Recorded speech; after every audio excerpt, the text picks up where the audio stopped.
So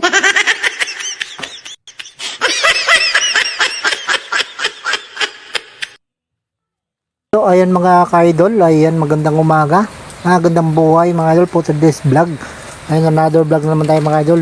Dadaan naman tayo dito sa ating area po ng pool mga ka-idol. Kahit na maulan-ulan mga ka-idol, ay pupunta pa rin tayo na sa ating duty. Ayan mga ka-idol, dito tayo dadaan muna. Dahil nakadiop po yung ating kasama na mga ka-idol, ay tayo muna ngayon mag-duty dito sa Las Regnant. At pupunta din po tayo mamaya din sa Litres Food Hub. Ayan yung mga idol, mag-update lang po tayo mga idol. Ayan, ito po yung area nila mga idol, ay talagang napakasulit po mga ka-idol. Talagang napakaganda po dito sa resort ng Las Regnant.